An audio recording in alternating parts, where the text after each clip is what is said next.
0선, 0.5선 밑에서 아부 환자들이 1.5선 대표라고 막 흔들어 이 제목인데, 뭐냐 하면은 이게 이 한동훈 그 복당하고 장동혁 사퇴하라, 이게 이제 좀 쑥 들어간 분위기가 있었죠. 쑥 들어간 분위기가 있었는데 갑자기 이게 다시 굵어집니다. 특히 한동훈 복당보다는 장동혁 사퇴. 왜냐하면은 장동혁 사퇴를 갑자기 주장하는 쪽이 중진들입니다. 3선급 의원들이 17일 날 서로 자기들끼리 만나가지고 3선인 정점식 원내대표를 중심으로 무슨 뭐 위기를 극복하자. 그러니까 정점식 중심으로 하라는 거는 장동혁 대표를 배제한다는 이야기죠. 그리고 4선 이상 의원들이 내일 비공개 회동을 한다. 비공개 회동을 해서 여기서도 무슨 이대로는 총선 치르기 어렵다. 뭐 이런 식으로 이야기를 나눌 거다고 하는데, 왜 갑자기 중진들이 이렇게 하느냐? 이유가 뻔합니다. 그전에는 중진들이 여기저기 눈치를 보고 있었죠. 아, 저 누가 다음 공천, 특히 영남권 중진들, 공천만 받으면 당선되니까. 지금 중진들은 거의 다 영남권 출신들입니다. 이게 눈치를 보면서 장동혁 사퇴론에 나왔을 때도 입 콕 다물고 있고, 이쪽 편도 아니고 저쪽 편도 아니고 누가 다음에 이 공천권을 실지 모르니까는. 그런데 최근에 보면은 장동혁 대표가 아주 그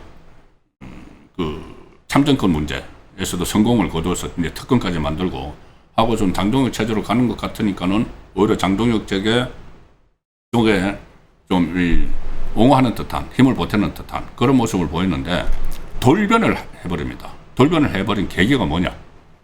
장동혁 대표가 당 쇄신을 하겠다.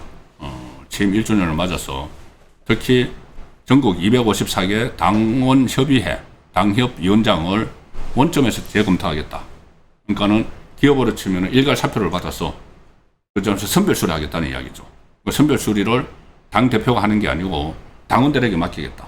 이렇게 되니까, 그리고 원내 당협위원장, 국회의원인 당협위원장도 예외가 없다. 그러니까 만약에 거기서 이번에 당협위원장에서 탈락을 하면은 다음 공천 받기 어려워지죠. 거의 그게 안 되는 거죠.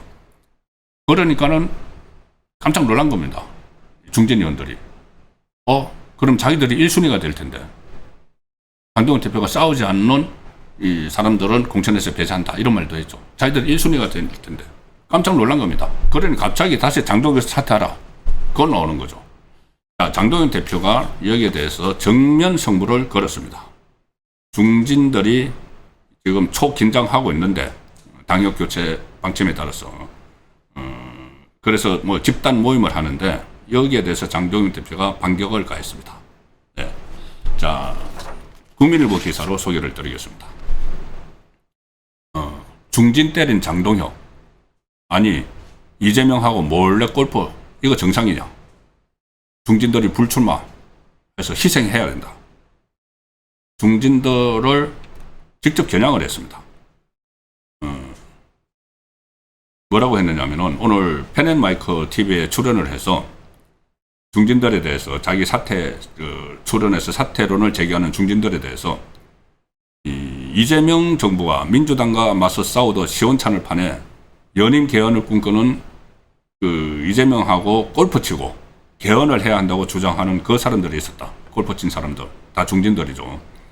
민생은 타들어가고 안보와 경제가 무너지는데 모여서 한다는 이야기가 매일 당대표 물러나라, 장동혁으로는 총선 진다는 이야기뿐이다. 그리고 내가 장동혁 대표 말입니다. 경험이 부족한 당대표를 보완하는 게 중진의 역할 아니냐. 내가 1.5선 당대표고 1.5선. 그러니까 한번 보궐선거에서 당선돼서 들어왔으니까 1.5선이라고 하는 겁니다. 이제 재선을 그렇게 보통 부릅니다. 1.5선이라고. 보선으로 들어왔으면은.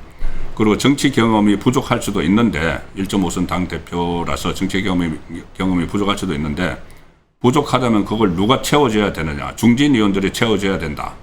그런데 흔들기만 하느냐. 그런 이야기죠. 우리 당이 늘 지지율을 반등을 해서 민주당과 격차를 좁혀 오차범위 내까지 가면은 그때마다 나오는 것이 사퇴론이다. 당을 분열시키고 내부 갈등을 계속 조장해서 지지율이 또 떨어진다. 그러니까 젊은 당대표가 왔으면은, 자기처럼 장동혁 대표처럼 젊은 당대표가 왔으면 중진들이 좀 희생을 하고 다음번에 불출마를 선언하고 젊은 인재들이 국민의힘에 들어와서 새로운 정당, 싸울 수 있는 정당으로 바꿀 수 있도록 길을 터주자고 해야지 다음 총선에서 이길 수가 있는데, 자기들 배지 지키기 위해서 또 대대적인 물갈이를 한다고 하니까는 거기 이제 방어하느라고, 자기 배지 지키느라고 다시 장동혁 사퇴를 주장을 하고 있다는 이야기입니다. 그리고 그 중에서 그 엄중하게 지금 장동혁 대표가 저렇게 투쟁을 하고 있는 상황에서 이재명하고 골프 치면서 이재명이 이 임기 연장 또는 이 자기가 공소 그러니까 재판을 없애는 그런 여러 가지 목적으로 지지율 떨어지는 상황에서 헌법 개정을 하려고, 개헌을 하려고 하는데, 그거 일종의 뭐 불쏘시개가 돼주거나 아니면은 바람잡이 역할을 하는 그런 그 행동을 한 중진들이 이제 그 사람들을 비롯해서 중진 좀 물갈이를 해야 되겠다고 하니까 갑자기 3선 모임, 4선 모임 해가지고 장동혁 흔들기에 다시 나섰다. 근데 장동혁 대표가 호락호락하지 않죠. 완전히 정면 대응을 해서 불출마 선언해라. 이거 앞으로 이게 그 영남 중진 교체론, 지난 총선 때마다 나오는 건데 이번에는 상황이 좀 다릅니다. 완전히 이 그 당협 연장 단계에서부터 교체를 해버린다고 하니까는. 자, 그래서 이 상황에서 홍준표 전 대구시장이 참 마치던 그 우물에 침을 뱉다 못해 그냥 뭐 독약을 풀고 있는 그런 수준이지만, 가끔 가다가 이렇게 옳은 말을 할 때가 있습니다. 바른 말을. 홍준표 전 대구시장이 SNS에 글을 올려서 삼선들이 모여서 장동혁으로는 총선과 대선을 못 치르니까 정점식 원내대표를 중심으로 모이자고 결의하고 4선 이상들도 곧 그렇게 한다 하더라. 당원과 국민 지지를 받은 당대표가 1.5선이라면서 무시하고 흔드는 못난 짓이다. 국민의힘 중진 중에는 영선 당대표, 한 번도 국회의원을 못했던 이준석, 밑에서 살기 위해 아부한 사람도 있었고, 제명된 0.5선 한동훈 밑에서 아부하는 사람도 있었다. 그런데 선수, 이제 재선이냐, 뭐 이것을 이유로 당대표 리더십을 부정하는 건 앞뒤가 안 맞는 일이다.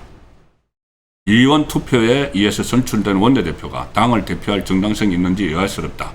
위기 때마다 뭉치지 못하고 자기 살 길 찾기 바쁜 그 중진들이 참 가련하고 불쌍하다. 자, 이런 말까지 지금 나올 정도로 중진들이 오히려 지금 상당히 큰 비판을 받고 있는 상황입니다. 네, 박근혜 전 대통령이 오늘 정점식 국민의힘 원내대표를 만났는데, 정점식 원내대표가 이 박근혜 전 대통령에게 국민의힘 연찬회가 열리는데, 연찬회 27일하고 28일 사이에 연찬회 열리는데 박근혜 전 대통령을 초청을 했습니다. 연찬회에 좀 참석을 해달라. 그래서 좋은 말씀을 해달라. 그거 하니까 박근혜 대통령이 검토를 하겠다는 이야기를 했습니다.